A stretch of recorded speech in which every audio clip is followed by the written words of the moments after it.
searching, I'ma pick up my phone, yeah. Call me up again.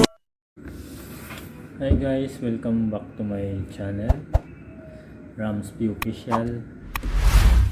Andito na naman ako, mangungulit naman sa inyo. Pag-uusapan natin ngayon guys, yung ika nga nung nakarang araw, sabi ko pag-uusapan natin yung salary reveal ko. Ayan, salary reveal ko na yung mga sahod ko rito, yung sahod ko rito. Magsasahod reveal ako.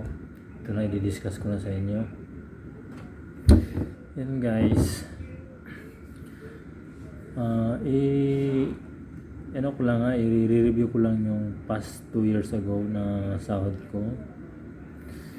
So guys, yung sahod ko nung last 2019, nasa ano siya guys, 126 per day ako noon dito sa resto bar namin. 126 per day. So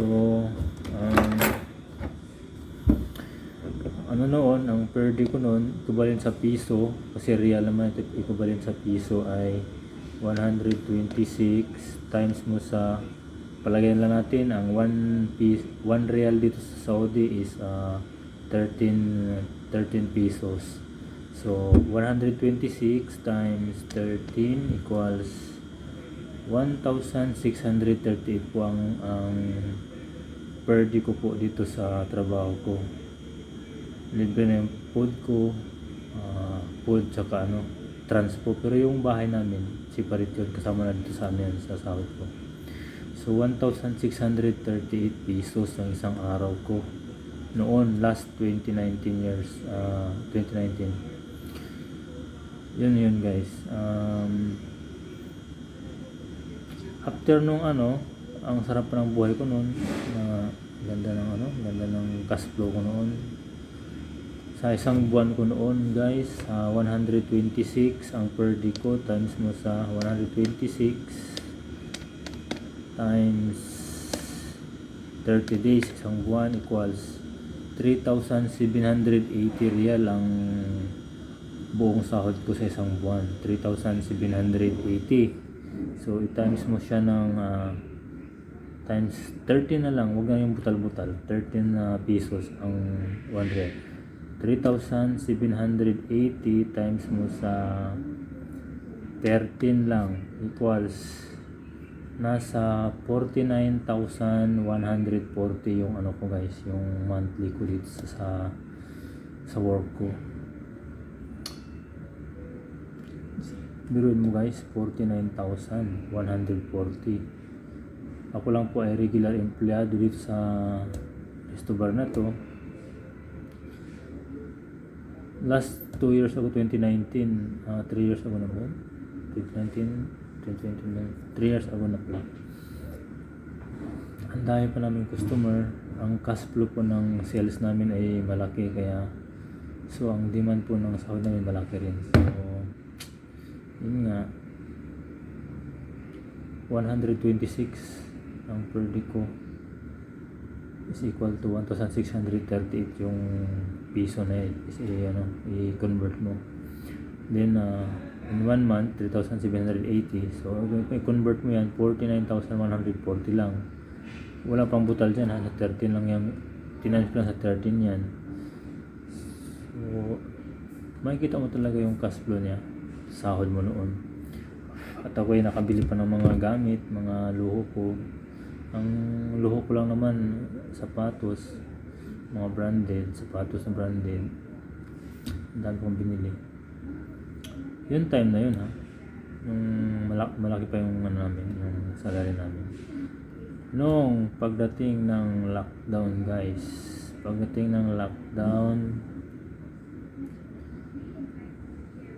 biglang nawala yung mga dami naming customer. Limited na lang, hanggang sa yung ibang mga customer nagsiuwian na sa Pilipinas, nag-exita na, nag-file na sila ng mga vacation, hindi na bumabalik.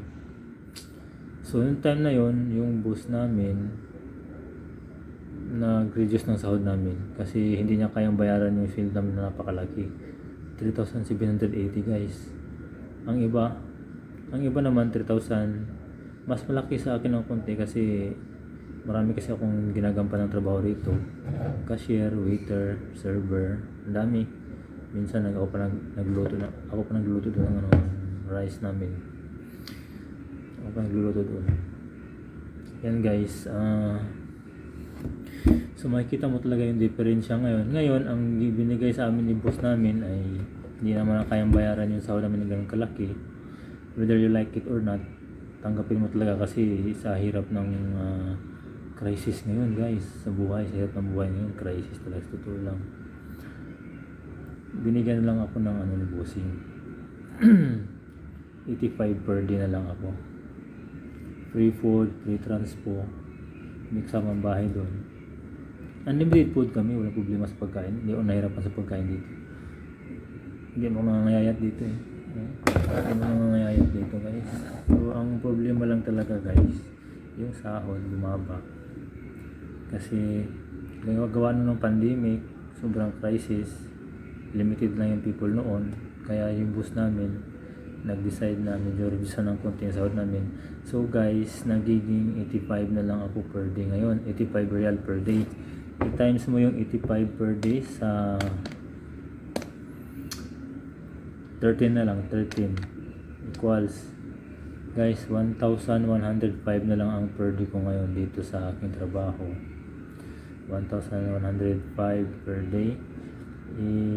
Yung 85 mo, i-times mo sa 30. 85 times 30 isang buwan equals nasa 2,550 na lang ang sahod ko guys ngayong nagkaroon ng pandemic. Kasi hindi na kayang bayaran ni bossing yung mga sahod namin. Gawa nung wala na rin kaming ganong customer. Kunti na lang. Meron naman. Kahit pa paano meron. Pero hindi na ganong kalakasan. Sakto lang. Makakabayad si bossing sa amin. Makakabayad sa rent ng restaurant niya. Kasi dito nangungupahan lang din si bossing sa isang resto na to. Hindi naman sa kanya tayo itong building na to. Kundi nangungupahan lang siya. Parang lang siya tawag ito, parang sa SM na ba, mangupahan namin siya. So guys, ganito 2,500 na lang, 2,550 real, 2,550 real yung monthly ko, free food allowance and saka transpo. Pero yung bahay namin guys, amin yun, sa amin yun, sa sahod, include sahod namin yun. So ang ginawa namin, naghati-hati kami ng kasama ko dito sa trabaho ko. Sa isang room, dalawa kami, hati kami. Inilagyan na namin ng divider para at least makakamura kami ng bayarin sa bahay. Kasi ang bahay dito guys, ang monthly namin nasa 440 real. So i-divide namin sa 2, so magiging 220 na lang kami isang buwan. So at least nakaka-reduce din. So kasi itong 2,550 times mo sa 13 na lang, 13 pesos ang 1 real. Nasa 33,150 na lang guys yung monthly ko rito. Ngayon sa trabaho ko, gawa ng nag-reduce na kami ng sahod. Pero mas better na lang siguro mas better na lang yung trabaho ko ngayon. Kaysa sa Pinas naman ako, kung umuwi ako sa Pinas. Ano trabaho ko dun? Magbi-business ka, walang kasiguraduhan. Kasi nga, yung mga tao rin dun sa Pilipinas ngayon, crisis din, mahirap din.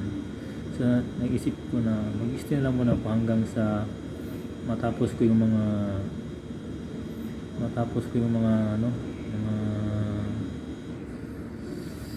inasikaso sa Pilipinas. Meron pa kasi akong hindi pa natapos na. Meron pa akong achievement na hindi pa tapos. So guys, nag-stay muna ako sa trabaho ko dahil mahirap sa Pilipinas nang walang trabaho. Sobrang hirap. Ayan nga guys, so ito na yung salary reveal ko sa inyo. From past 3 years, 49,000 plus yung sahod ko in 1 month. Sobrang laki ng reduce namin, pero okay lang kasi nakakaraos naman. Ngayon, ang sahod ko na lang is 33,150. Free food allowance and transpo. So, bahay lang binabayaran namin dito. Kuryente, internet sa amin. Hati-hati rin naman kami. So, makakamura rin kami.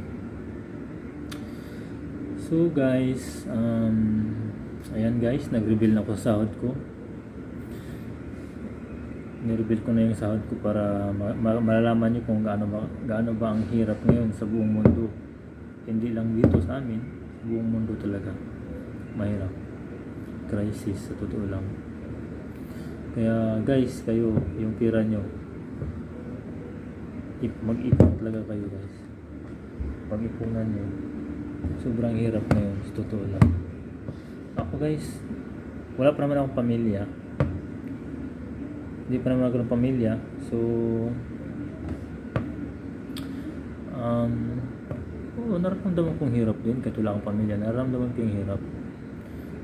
Kasi nga, siyempre, sa pandemic ngayon, crisis.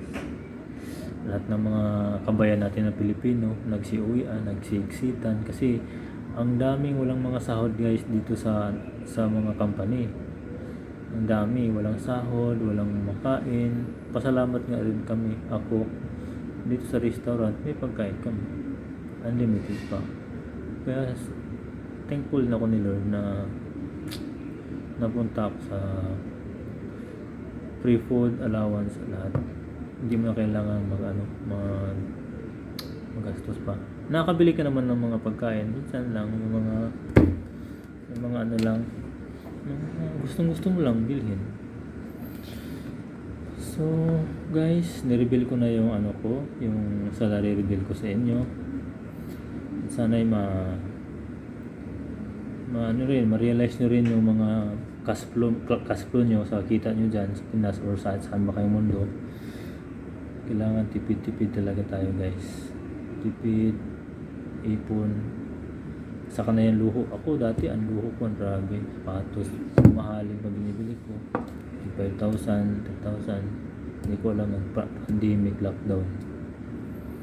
Sayang lang yung pera mo. Kaya na-realize ko talaga guys na mag-save kayo ng pera nyo. Sa totoo lang. Kahit saan kayong sulok ng mundo. Kahit malaki man ang kita nyo, maliit man, magtabi kayo kahit konti. Mahirap. Lalo na sa mga pamilyado. Mga pamilyado, mahirap talaga. Kahit ako wala po pamilya, pero nararamdaman ko. Nakikita ko yung sitwasyon niya. Sa totoo lang. Guys, so guys, huwag niyo kalimutan i-subscribe yung channel ko, Ramsky Official. At huwag kayong magsawang suportahan yung mga channel ko at panoorin yung video ko. So guys, ako yung papaalam na sa inyo, hanggang dito na lang tayo sa susunod na lang na video. Susunod lang na video ang palabas ko. Thank you so much sa inyo. Thank you sa inyo. Salamat. Maraming salamat sa mga suporta nyo. Magsha-shoutout ako minsan pagka sa mga comments nyo dyan. So, salamat guys. Welcome to my channel, Ramsky Official. Bye-bye.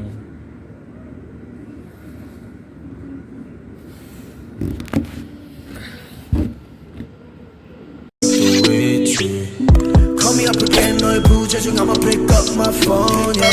Call me up again.